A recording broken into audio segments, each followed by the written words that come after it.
Device fingerprinting analyzes users' configurations of software and hardware.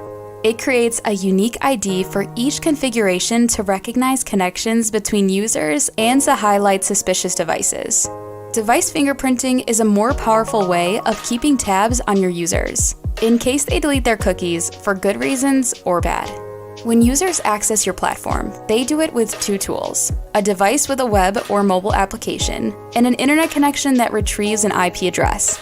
This creates two data sources. They are present at sign-up, login, checkout, or even when browsing a page.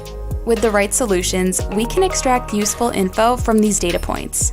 Combining knowledge about a browser and device is what we call device fingerprinting. It gives a clear picture of how the user is connecting to your service.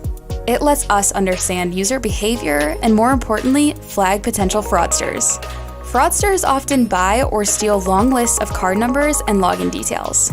To use them, they must employ a trial and error method.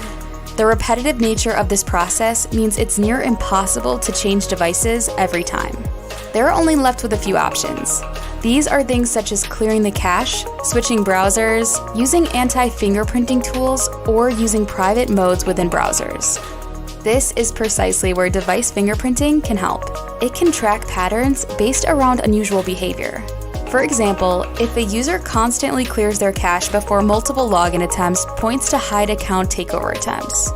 Their IP will not change, and device fingerprinting will pick this up. Likewise, a user whose device generates an emulator hash should also be considered high risk, as they don't want you to identify them. Fire up.